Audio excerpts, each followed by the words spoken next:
Vingança pactuada.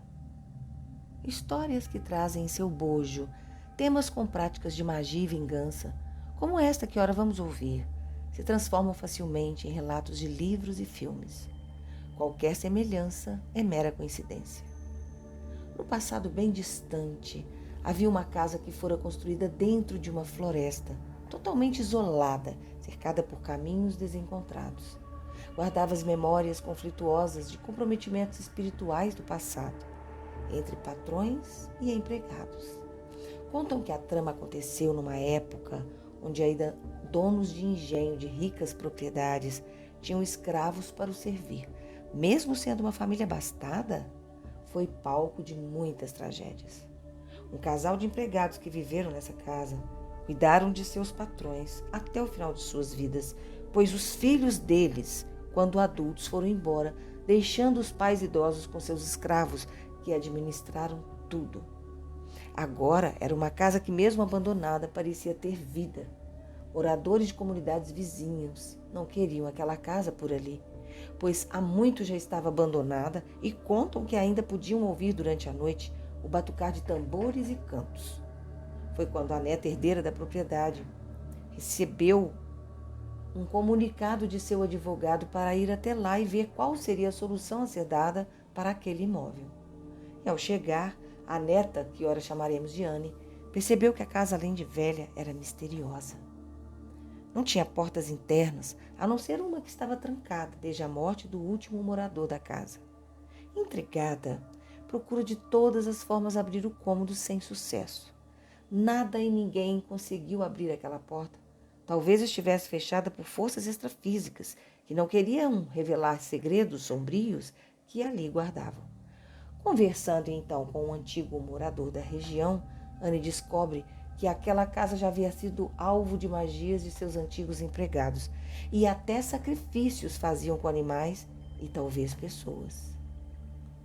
Então a jovem começa a investigar o que houve no passado e o porquê aquele cômodo está fechado por tantas décadas. Descobre que todas as pessoas que ousaram abri-la tiveram morte repentina. Mas o velho morador da região alertou Anne que, caso pensasse em tentar abrir a porta, deveria antes procurar obter a permissão dos empregados mortos, os quais fecharam o aposento a 7 chaves. Então, a jovem procurou um lugar da região, um terreiro de candomblé, onde pudesse invocar esses espíritos e assim conseguir tal permissão. Mas ninguém se prontificou a ajudá-la, pois o medo e a superstição faziam parte daquela comunidade.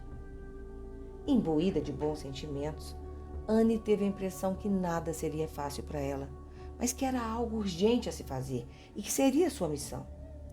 Talvez para libertar o lugar do sofrimento aprisionado ali por tanto tempo. Nada disso seria importante se tais crenças e rituais não tivessem afetado a parte mental e emocional das pessoas que viviam naquele lugar, pois esta história ainda estava muito viva e presente na vida de seus moradores e também naquela casa. Certa noite, Anne foi surpreendida quando, ao sentir frio, procurou a manta que cobria seu corpo e foi encontrá-la na entrada do quarto. Levantou assustada, ouvindo barulhos que vinham dos fundos daquela casa. Eram barulhos de tambor, música e vozes. Da mesma forma como os moradores contaram, Anne foi caminhando e seguindo um caminho de ervas misturadas com terra e um pó colorido, que ia desde a entrada do seu quarto até o cômodo fechado. Percebeu que a porta não estava mais trancada e, com apenas um leve toque, ela se abriu, mostrando parte de seu interior. Um forte cheiro de incenso e ervas saía de dentro e, como se estivesse dopada, Anne foi conduzida invisivelmente ao interior daquele quarto. Com olhos arregalados, tentava ver o que ali havia, mas estava tonta e com a visão embaçada. Olhando para o chão onde pisava, percebeu-se dentro de um risco feito de símbolos ritualísticos que não entendia bem ao certo do que se tratava. Quase que paralisada, teve diante dos olhos as imagens de tudo o que havia se passado ali. Parecia um filme. Mostrava pessoas vestidas de trajes antigos, escravos fumando charuto, andando em círculos e os donos da casa sentados no meio de um círculo com olhos vendados e mãos amarradas. Eles eram seus antepassados e eles foram torturados no ritual de magia.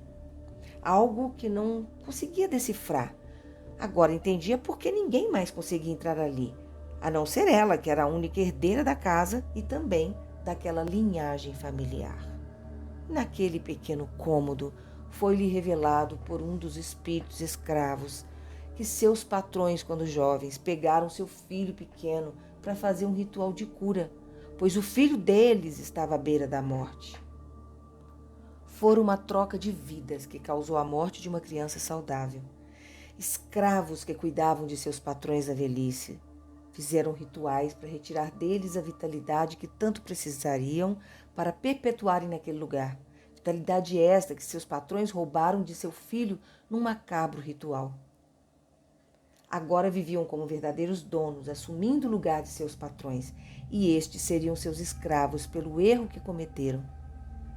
E como Anne faria para neutralizar toda aquela magia e dor e libertar o ambiente do sofrimento? Os espíritos dos escravos disseram que somente a herdeira viva da família poderia devolver a oportunidade de vida de seu filho tão amado. Mas como indagou Anne, engravidando para que o espírito da criança voltasse para continuar sua vida que fora roubada pelos patrões, disse um dos escravos. O que podemos dizer é que Anne resolveu transformar a casa num hospital para beneficiar a comunidade.